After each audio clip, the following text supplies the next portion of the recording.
Friends, very good morning to all of you. आज हम लोग बात करने वाले हैं चैप्टर 8 दैट इज ट्रिग्नोमेट्री।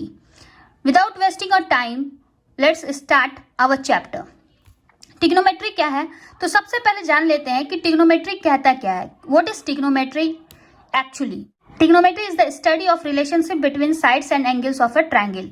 एक ट्रायंगल के साइड्स और एंगल का जो रेशियो होता है उसी को हम लोग ट्रिग्नोमेट्री बोलते हैं। जैसे कि हम लोग देख रहे हैं ट्रिग्नोमेट्री वर्ड में 3 वर्ड्स जो मेन कॉमन चीज है वो दिख रहा है हमें, that is tri. Tri means होता है 3 and gon, gon means sides and metron that is means major.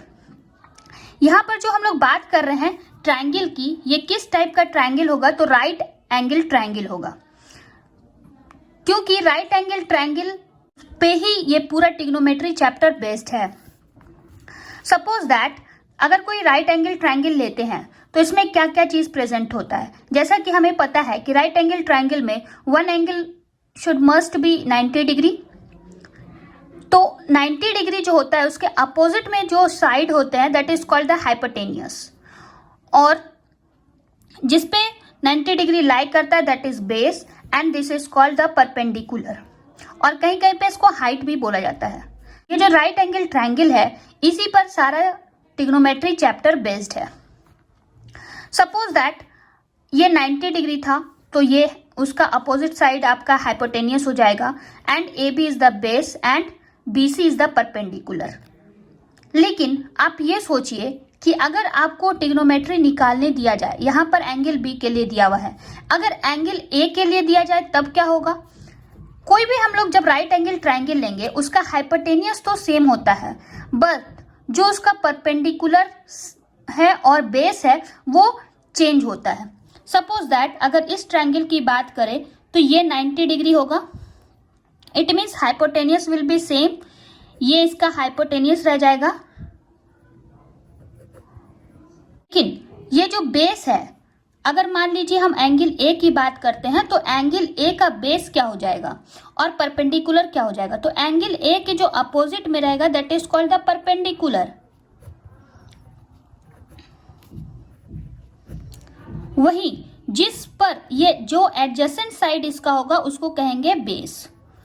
अगर मान लीजिए हम एंगल सी की बात करते हैं, if we talk about angle C, तो एंगल सी में क्या होगा, एंगल सी के अपोजिट साइड कौन आ रहा है, देख रहे हैं कि अपोजिट साइड ए बी आ रहा है। इट मीन्स इस ट्रायंगल के लिए परपेंडिकुलर क्या हो जाएगा, एंगल सी का जो परपेंडिकुलर होगा वो क्या हो जाएगा, वो आपका हो जाएगा A B.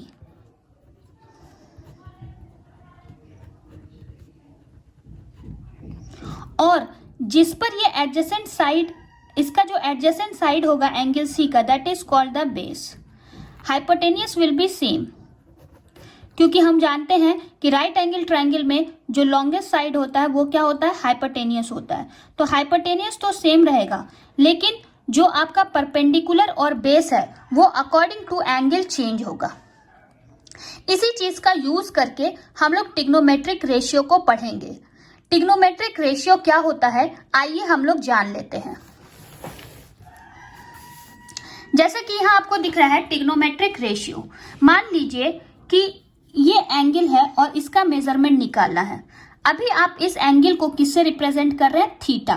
What is theta, इसको लिखा जाता है THETA, थीटा।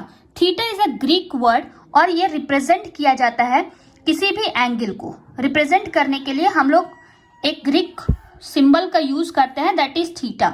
जैसे कि आप लोग देख रहे हैं यहाँ पे ट्रिग्नोमेट्रिक रेशियो की बात हो रही है, तो ट्रिग्नोमेट्रिक रेशियो क्या होता है, किसी भी दो चीज के बीच का कंपैरिजन करना ही रेशियो कहलाता है।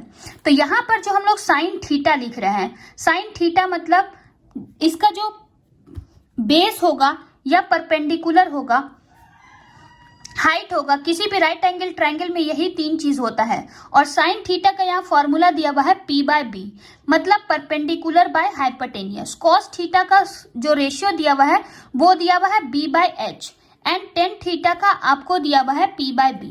सपोज दैट आप सिर्फ इस, क्योंकि हमें जानना है कि ट्रिग्नोमेट्रिक रेशियो 6 होता है, इस 6 रेशियो को हमें याद रखना बहुत डिफिकल्ट होता है, तो इसलिए हम लोग ये शॉर्टकट अपना लेते हैं कि अगर आपको साइन थीटा और कॉस थीटा का भी रेशियो पता है तो आप ऑल जितने भी 6 रेशियोज हैं वो सबको इजीली मेमोराइज कर सकते हैं।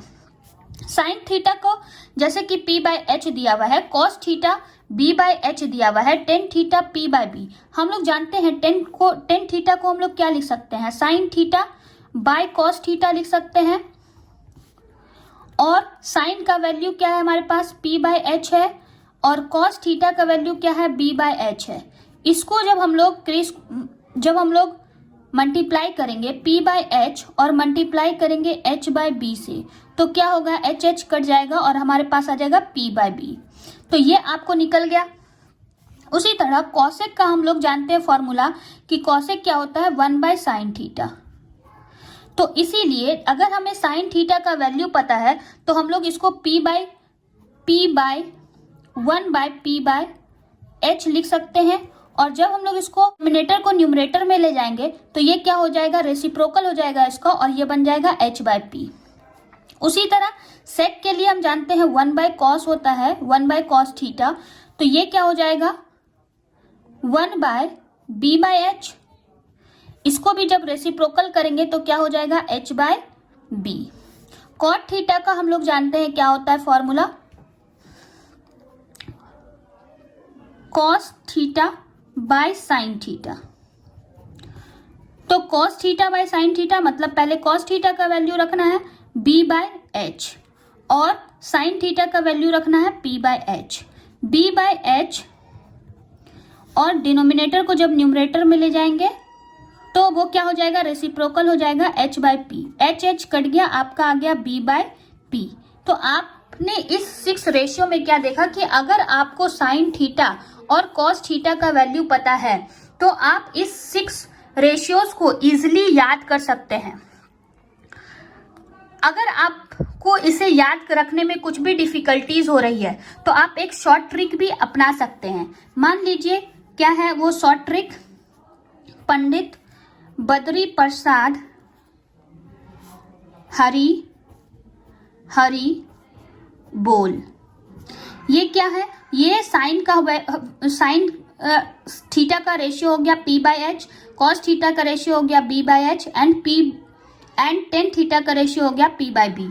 आप इस शॉर्ट ट्रिक से भी साइन थीटा, कॉस थीटा और टेन थीटा का वैल्यू याद रख सकते हैं। जब आपको इस 3 का ट्रिग्नोमेट्रिक रेशियो याद रहेगा तो आप इस 3 को इजीली उसे रेसिप्रोकल करके निकाल सकते हैं। आई होप आप लोगों को ये इंट्रोडक्शन क्लास अच्छा लगा हो। अगर आप लोगों को ये क्लास अच्छा लगा है तो प्लीज मेरे चैनल को लाइक, सब्सक्राइब और शेयर करना ना भूलें।